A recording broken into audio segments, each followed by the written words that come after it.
Hey everyone, in today's video I'm going to be discussing the two different ways to say we in French, nous versus on.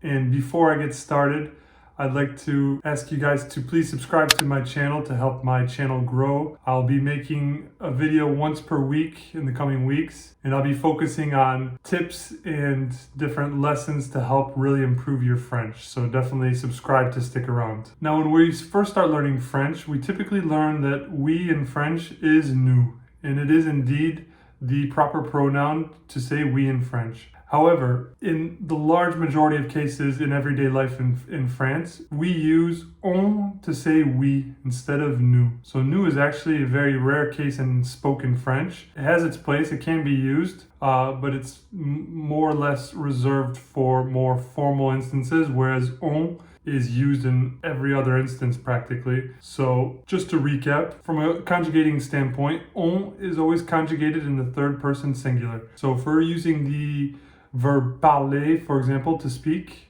je parle, tu parles, il, elle, on parle, nous parlons, vous parlez, il, elle parle. So as you can see, on is translated the same as il ou elle in the third person singular. Now, on has several different meanings and is quite versatile as opposed to nous, which can only mean we. So on can mean we. It can also be used as one, or when talking about people in general, and even sometimes you, depending on the context of the situation, as in addressing children, for example. Alors, qu'est-ce qu'on a fait aujourd'hui à l'école? So, what did we do today at school? When you're talking to your children, for example, we can say, for example, on dit que c'est un très bon restaurant. So people say that it's a really good restaurant. On dit. On utilise souvent on pour dire nous en France. People generally use on to say we in France. Or another example, when it's in the case of we, qu'est-ce qu'on va faire ce soir? What are we going to do today? Est-ce que ça t'intéresserait si on allait au cinéma ce soir? Would you be interested if we went to the movies tonight? So in that case, we can see that on can mean, in that case, means we. Me personally, I use on. And as I said, in a large majority of cases of your everyday life in France, you're going to be using on to say we in your spoken French. With my wife, with my friends, even with my colleagues at work, I always use on. Nous is really rare that I would use that in a informal context. It's mostly for very formal contexts. If I'm talking to a client, for example, and especially in those formal contexts where it's written. If I'm writing an email to a client, or if I'm writing an email for an administrative procedure, I'm definitely going to use nous. But in everyday French, I'm normally going to use on. And that said, the tricky thing is that when you're using French every day, and you're not using nous very often, for a foreigner, for myself, it was actually very difficult to incorporate nous into my spoken French when I wanted to use it for more formal cases. It probably didn't come easier to me until after 5 or 6 years in France, because at the beginning I was at the university, I was in college with friends. So obviously when you're a college student, you're mostly in very informal situations. And so I would say after 5 or 6 years, I finally got the hang of using nous fluidly in my spoken French. Written French, I had no issues with it because you have the time to think and reflect. But when you're speaking French, it's much quicker and you have to think on your toes and you don't have the time to really think clearly through. So it has to be more automatic. And that automatic use of nous in my French, incorporating into my spoken French, took time because obviously it's rarely used in everyday French. Now, when we're talking about on, we also have the possibility of adding L apostrophe in front of it, so long. And this is purely as you wish. This can be used when you would like, and it's normally used for euphony purposes. And it's normally used when you want to add elegance and formality to your French when using the pronoun on. And there are normally 3 instances that are very useful or key to use long if we like. Once again, it's not obligatory. You don't have to use it, but it can add a nice, elegant sound to your French when you're in a more professional context, or if you really want to impress your friends. Don't use it too much because it can sound a bit too formal at times, but here are 3 cases where you can use l'on instead of on. So the first one would be at the beginning of a sentence. So an example would be l'on ne doit pas parler la bouche pleine. So that is when using at the beginning of a sentence.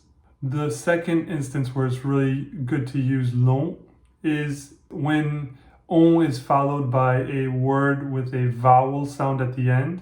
So an example would be je ne sais pas où l'on va, or je ne sais pas de quoi l'on parle.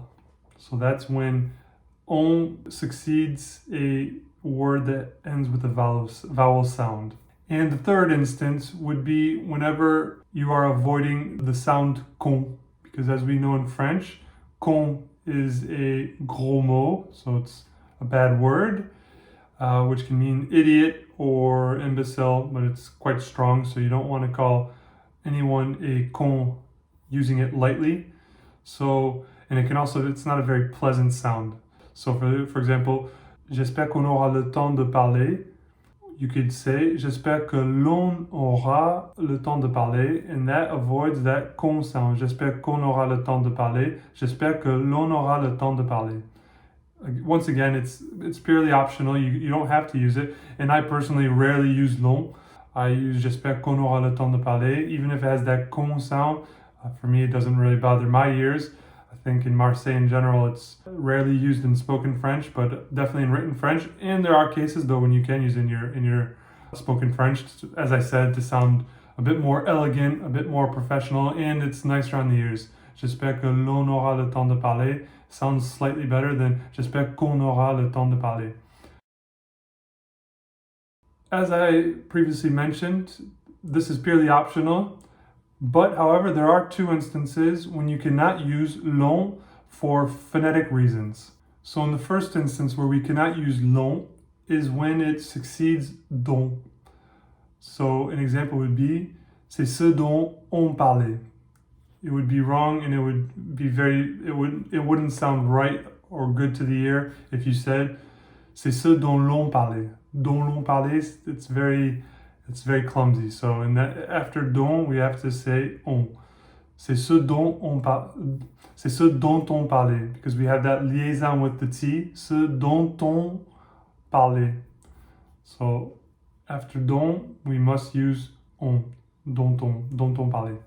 And the second instance where we cannot use l'on is when the word succeeding on is beginning with an L.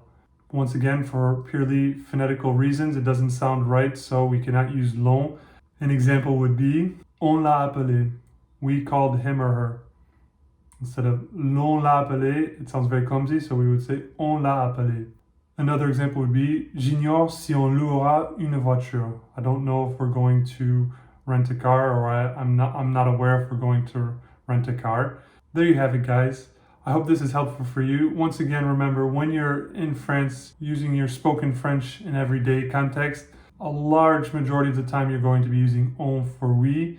It's actually a really good thing for French learners who are beginning, because it really makes things easy, because once you realize that on is conjugated the same as il or elle in the third person singular, it really makes things easier, because nous has its own form of conjugating, and since it's not used often, you have less opportunity to use it.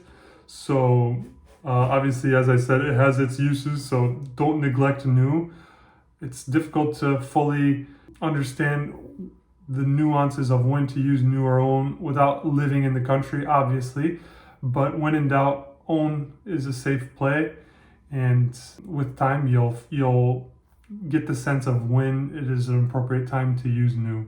Alright guys, I hope this video was useful for you guys. Please leave a like if you enjoyed, and once again, please subscribe to my channel for more videos to come. I'll be uploading a video a week with new tips and tricks for your French, and I look forward to seeing you in the next one. Thanks guys.